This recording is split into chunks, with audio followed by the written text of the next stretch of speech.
Chapter 49. Unaccountable, however, as the circumstances of his release might appear to the whole family, it was certain that Edward was free, and to what purpose that freedom would be employed was easily predetermined by all.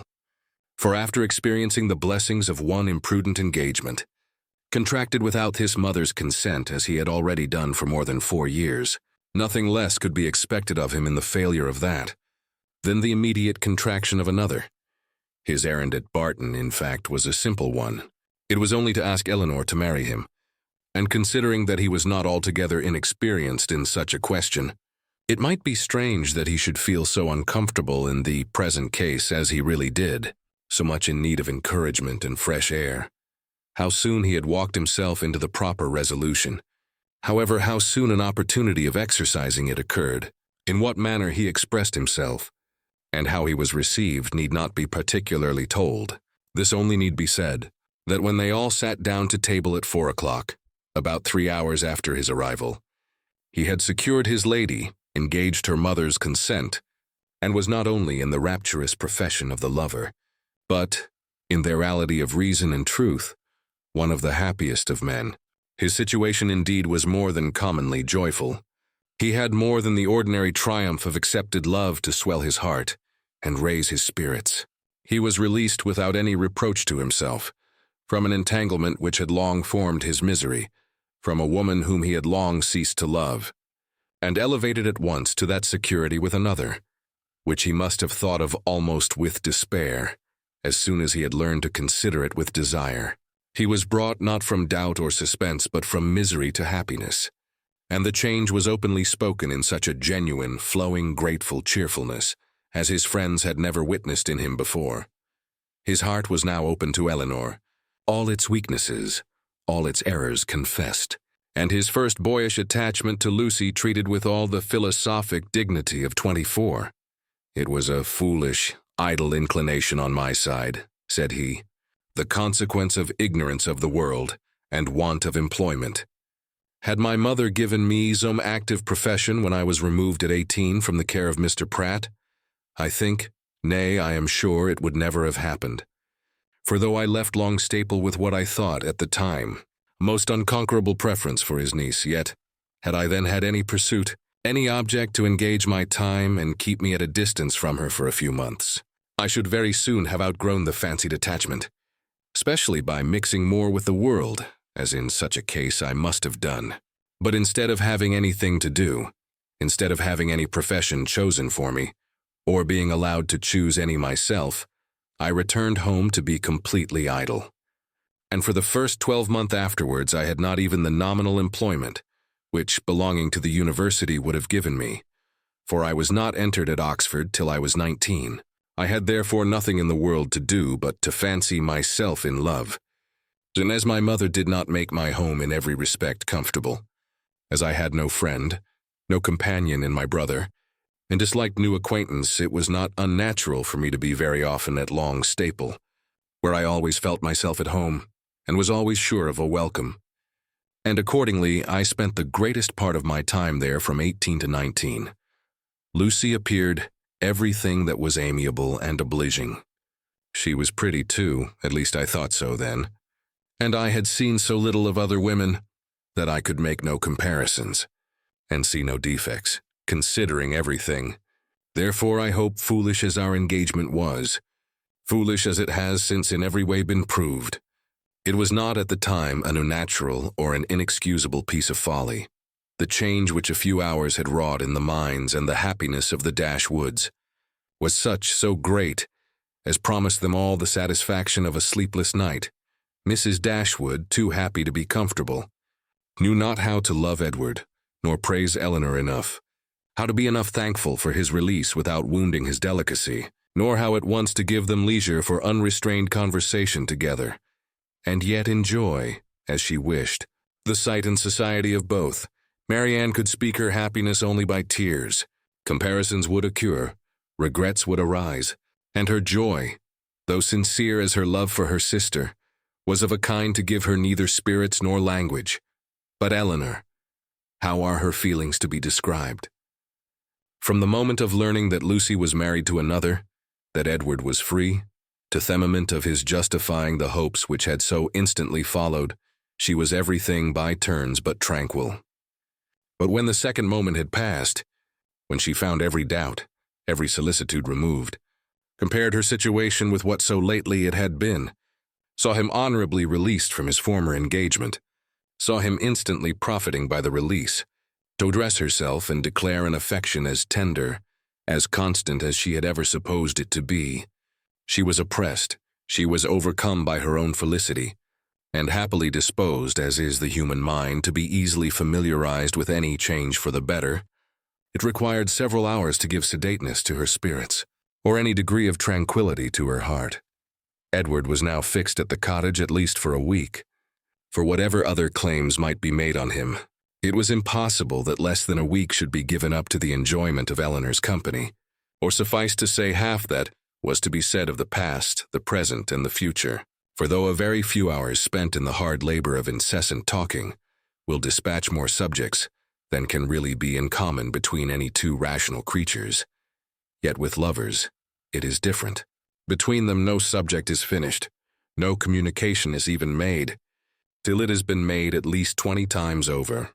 Lucy's marriage, the unceasing and reasonable wonder among them all, formed of course one of the earliest discussions of the lovers, and Eleanor's particular knowledge of each party made it appear to her, in every view, a sown of the most extraordinary and unaccountable circumstances she had ever heard. How they could be thrown together, and by what attraction Robert could be drawn on to marry a girl, of whose beauty she had herself heard him speak without any admiration, a girl, too, already engaged to his brother, and on whose account that brother had been thrown off by his family. It was beyond her comprehension to make out.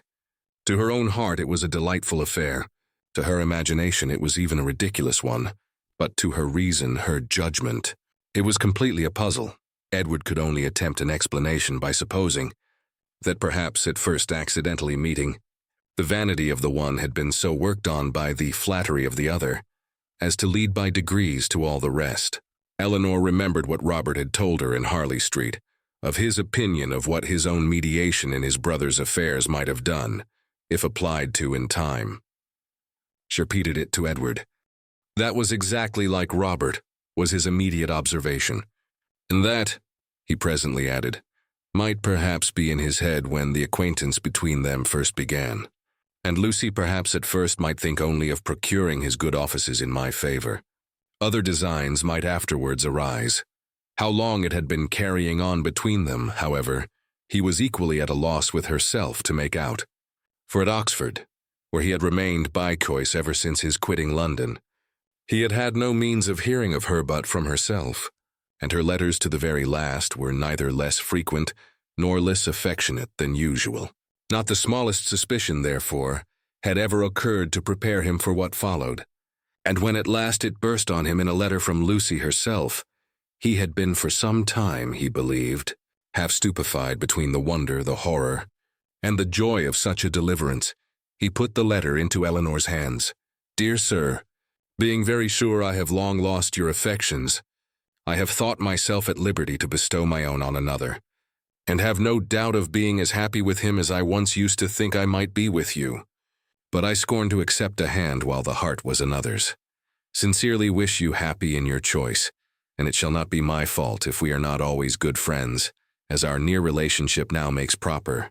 I can safely say I owe you no ill will, and am sure you will be too generous to do us any ill offices. Your brother has gained my affections entirely, and as we could not live without one another, we are just returned from the altar, and are now on our way to Dawlish for a few weeks, which place your dear brother has great curiosity to see, but thought I would first trouble you with these few lines, and shall always remain your sincere well-wisher, friend, and sister, Lucy Ferrars. I have burnt all your letters, and will return your picture the first opportunity. Please to destroy my scrawls, but the ring with my hair you are every welcome to keep. Eleanor read and returned it without any comment. I will not ask your opinion of it as a composition, said Edward.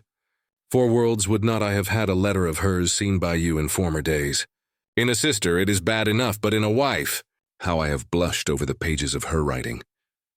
And I believe I may say that since the first half year of our foolish business, this is the only letter I ever received from her, of which the substance made me any amends for the defect of the style.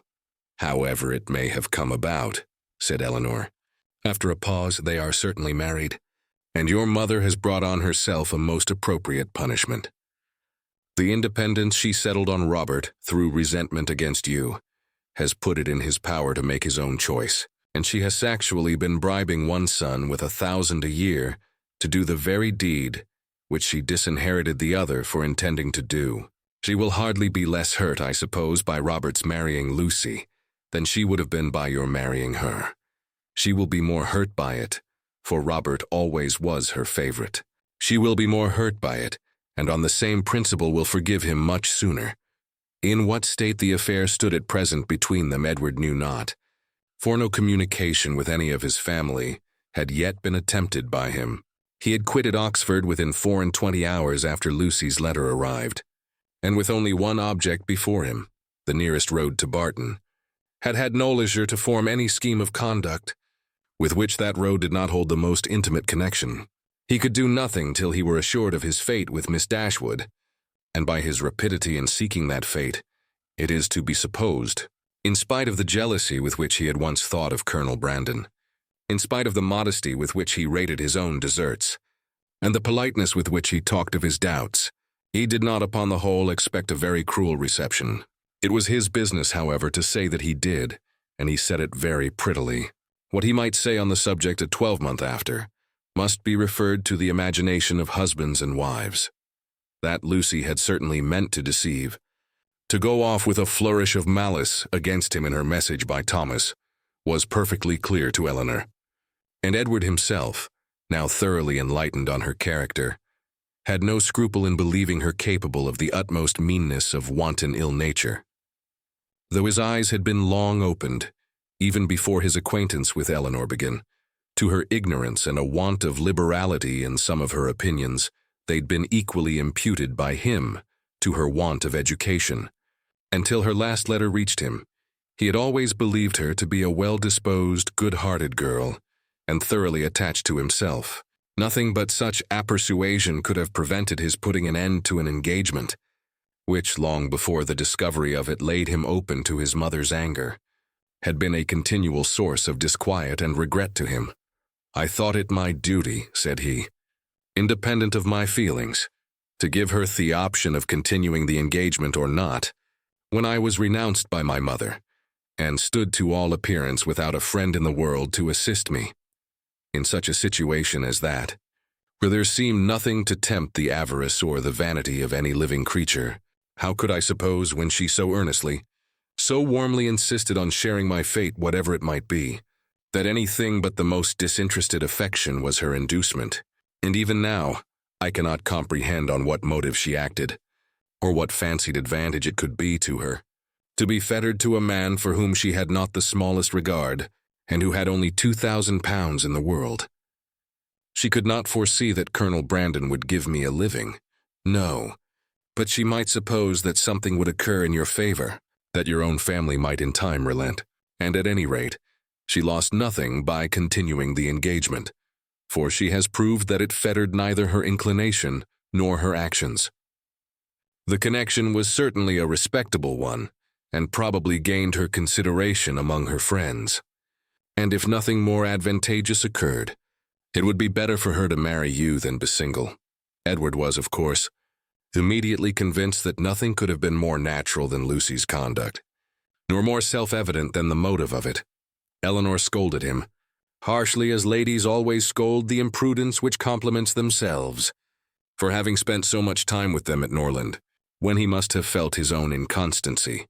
Your behavior was certainly very wrong, said she, because, to say nothing of my own conviction, our relations were all led away by it to fancy, and expect what, as you were then situated, could never be. He could only plead an ignorance of his own heart, and a mistaken confidence in the force of his engagement.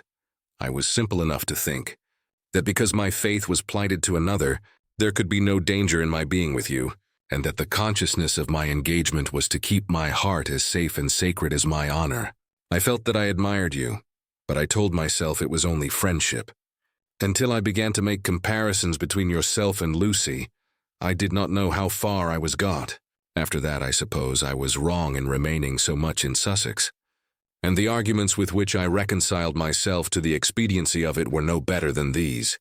The danger is my own. I'm doing no injury to anybody but myself. Eleanor smiled and shook her head. Edward heard with pleasure of Colonel Brandon's being expected at the cottage, as he really wished, not only to be better acquainted with him, but to have an opportunity of convincing him that he no longer resented his giving him the living of Delaford. Which at present, said he, after thanks sound graciously delivered as mine were on the occasion, he must think I have never forgiven him for offering. Now he felt astonished himself that he had never yet been to the place, but so little interest had he taken in the matter, that he owed all his knowledge of the house, garden and glebe, extent of the parish, condition of the land, and rate of the tithes to Eleanor herself, who had heard so much of it from Colonel Brandon, and heard it with so much attention, as to be entirely mistress of the subject. One question after this only remained undecided between them. One difficulty only was to be overcome. They were brought together by mutual affection, with the warmest approbation of their real friends. Their intimate knowledge of each other seemed to make their happiness certain, and they only wanted something to live upon. Edward had £2,000, and Eleanor one, which, with Delaford living, was all that they could call their own. For it was impossible that Mrs. Dashwood should advance anything, and they were neither of them quite enough in love to think that £350 a year would supply them with the comforts of life. Edward was not entirely without hopes of some favorable change in his mother towards him, and on that he rested for the residue of their income. But Eleanor had no such dependence, for since Edward would still be unable to marry Miss Morton, and his choosing herself had been spoken of in Mrs. Ferrars's flattering language as only a lesser evil than his choosing Lucy Steele, she feared that Robert's offense would serve no other purpose than tone Rick Fanny. About 4 days after Edward's arrival, Colonel Brandon appeared, to complete Mrs. Dashwood's satisfaction, and to give her the dignity of having, for the first time since her living at Barton, more company with her than her house would hold.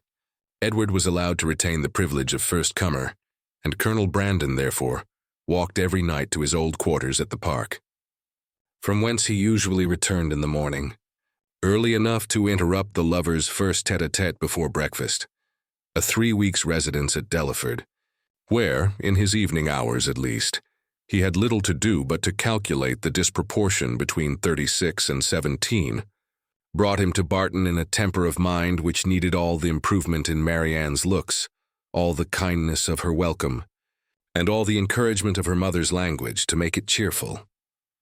Among such friends, however, and such flattery, he did revive. No rumor of Lucy's marriage had yet reached him. He knew nothing of what had passed, and the first hours of his visit were consequently spent in hearing and in wondering.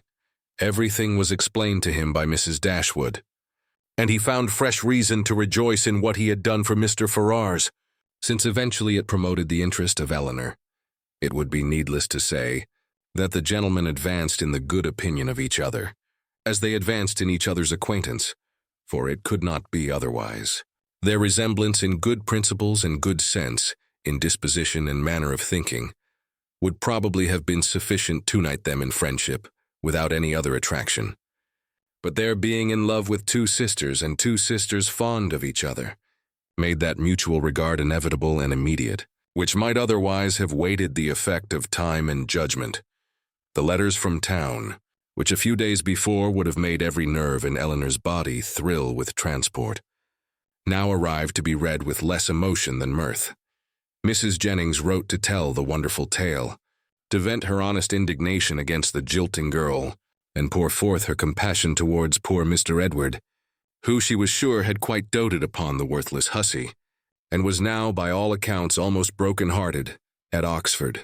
I do think, she continued, nothing was ever carried on so sly, for it was but 2 days before Lucy called and sat a couple of hours with me. Not a soul suspected anything of the matter, not even Nancy, who, poor soul, came crying to me the day after, in a great fright for fear of Mrs. Ferrars, as well as not knowing how to get to Plymouth. For Lucy, it seems, borrowed all her money before she went off to be married, on purpose, we suppose, to make a show with, and poor Nancy had not 7 shillings in the world. So I was very glad to give her 5 guineas to take her down to Exeter, where she thinks of staying 3 or 4 weeks with Mrs. Burgess, in hopes, as I tell her, to fall in with the doctor again. And I must say that Lucy's crossness not to take her along with them in the chaise is worse than all. Poor Mr. Edward. I cannot get him out of my head, but you must send for him to Barton, and Miss Marianne must try to comfort him. Mr. Dashwood's strains were more solemn. Mrs. Ferrars was the most unfortunate of women, poor. Fanny had suffered agonies of sensibility, and he considered the existence of each under such a blow with grateful wonder. Robert's offense was unpardonable, but Lucy's was infinitely worse. Neither of them was ever again to be mentioned to Mrs. Ferrars, and even if she might hereafter be induced to forgive her son, his wife should never be acknowledged as her daughter, nor be permitted to appear in her presence. The secrecy with which everything had been carried on between them was rationally treated as enormously heightening the crime, because had any suspicion of it occurred to the others, proper measures would have been taken to prevent the marriage. And he called on Eleanor to join with him in regretting that Lucy's engagement with Edward had not rather been fulfilled, than that she should thus be the means of spreading misery farther in the family.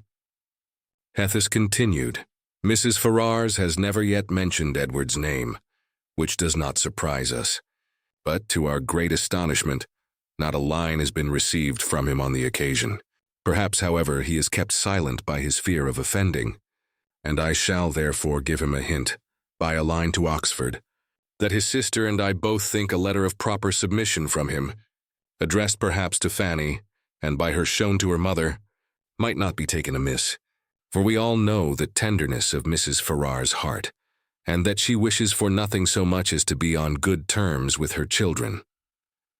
This paragraph was of some importance to the prospects and conduct of Edward. It determined him to attempt a reconciliation, though not exactly in the manner pointed out by their brother and sister. A letter of proper submission, repeated he. Would they have me beg my mother's pardon for Robert's ingratitude to her, and breach of honor to me? Can make no submission. I am grown neither humble nor penitent by what has passed. I am grown very happy, but that would not interest. I know of no submission that is proper for me to make. You may certainly ask to be forgiven, said Eleanor, because you have offended, and I should think you might now venture so far as to profess some concern for having ever formed the engagement which drew on you your mother's anger. He agreed that he might. And when she has forgiven you, perhaps a little humility may be convenient while acknowledging a second engagement, almost as imprudent in her eyes as the first. He had nothing to urge against it, but still resisted the idea of a letter of proper submission, and therefore, to make it easier to him, as he declared a much greater willingness to make mean concessions by word of mouth than on paper, it was resolved that instead of writing to Fanny, he should go to London and personally entreat her good offices in his favor, and if they really do interest themselves, said Marianne, in her new character of candor, in bringing about a reconciliation, I shall think that even John and Fanny are not entirely without merit. After a visit on Colonel Brandon's side of only 3 or 4 days, the 2 gentlemen quitted Barton together. They were to go immediately to Delaford, that Edward might have some personal knowledge of his future home, and assist his patron and friend in deciding on what improvements were needed to it. And from thence, after staying there a couple of nights, he was to proceed in his journey to town.